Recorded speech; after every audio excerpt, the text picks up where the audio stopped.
Hi guys, welcome to Travel with Austin. I'm Austin.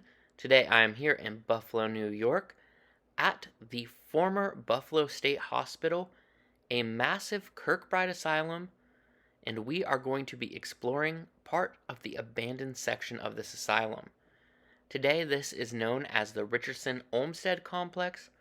Part of it is a hotel, part of it is a restaurant. There are areas that are currently being renovated.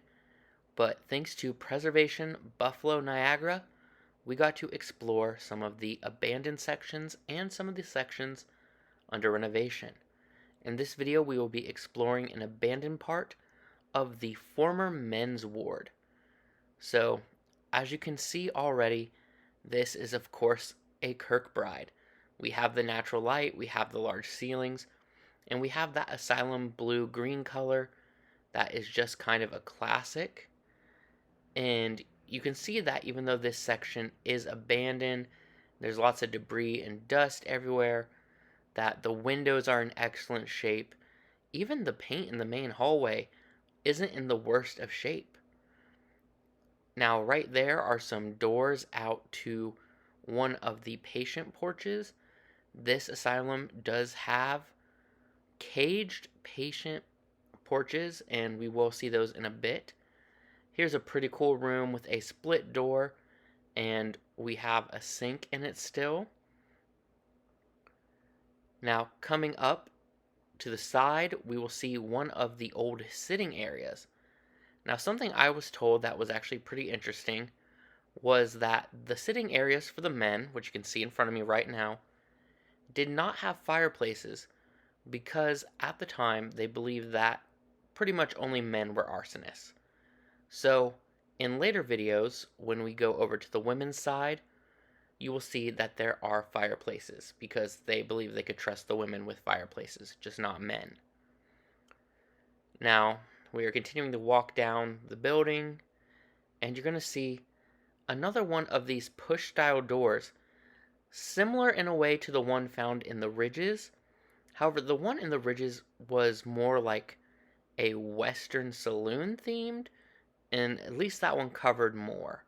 Another split door as we look in the room, and you can see that they kind of had this all divided. So the one room we went into was toilets, that previous room was showers, and this one was sinks.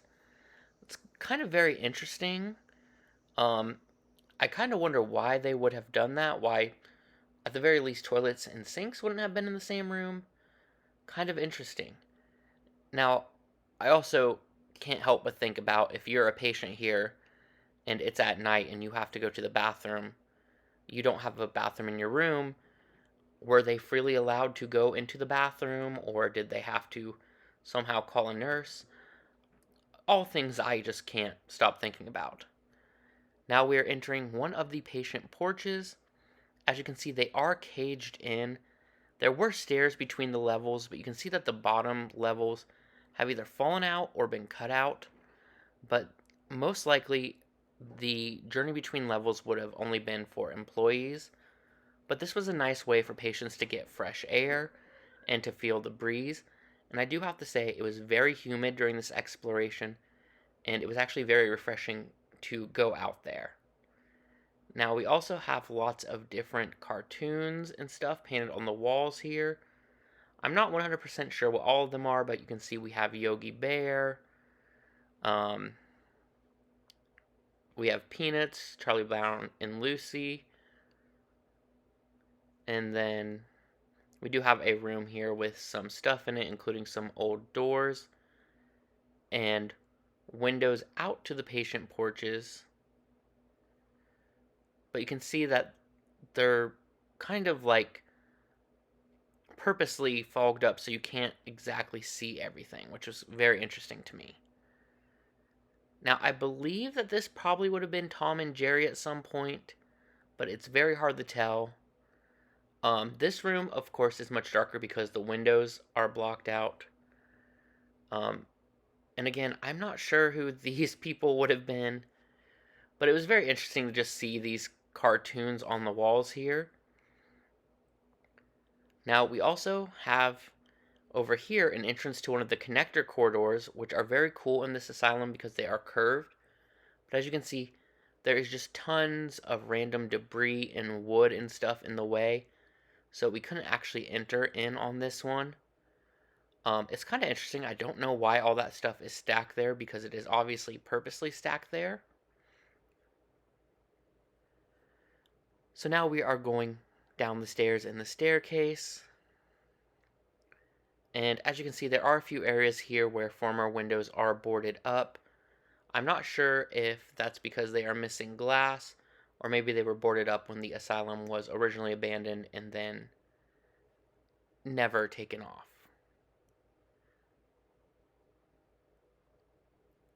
So here we are entering another floor of the asylum. Again, you can see doors and other architectural details just kind of propped up, resting in a way.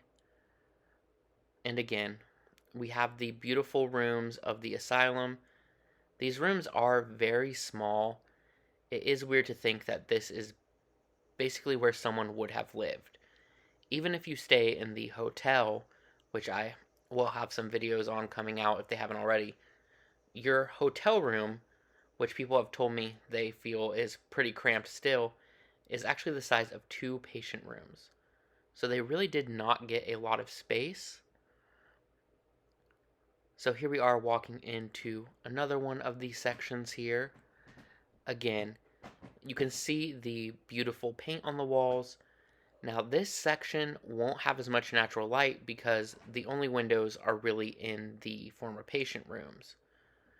Which, on this side, you can actually see this was kind of like a storage area. And we'll actually come back to that area in a second because there was a little bit more to it that I did not see at the moment. And again, these are just very small rooms. I'm not sure if this section would have been solely patient rooms, considering the one room was definitely for storage. We will also again see the former shower and bathroom areas. Because it is a Kirkbride, most of the floors kind of copy each other in a way. So here we are back in the storage room. You can see there was even more storage further on. It was actually connected to several different rooms, although there is only one entrance. Now we're going to go ahead here and walk back out into the main hallway. Again, in front of us would have been a former sitting area, but there would be no fireplace because this is the men's side. Now you can see the big windows on the end letting in tons of light. And then more rooms just with stuff in them. But we're actually about to enter one of the more interesting rooms in this area.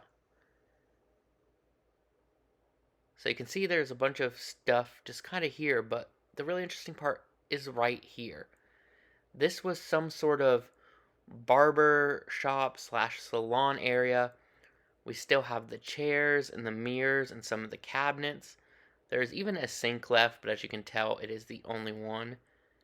This area was so cool to see, and it kind of caught me by surprise. I figured there'd be more people in here taking photos or videos of this section because it's just really cool.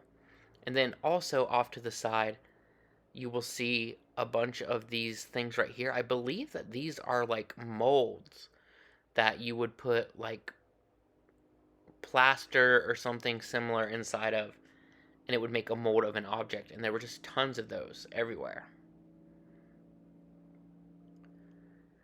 And we are going to continue down the hallway, but we are getting near the end of this video. You can definitely see the beauty of this decaying asylum. It was so wonderful to go on this tour, so thank you, Preservation Buffalo Niagara, for putting this on and giving people a chance to see this before it gets renovated. I will say I am posting multiple videos from here, including the hotel section, the sections under renovation, and even more. So if you want to check that out, please give this video a thumbs up and please subscribe to check out those future videos, and because it also helps me out a lot. Anyway, that is all for this exploration, and I will see you guys next time with a brand new video.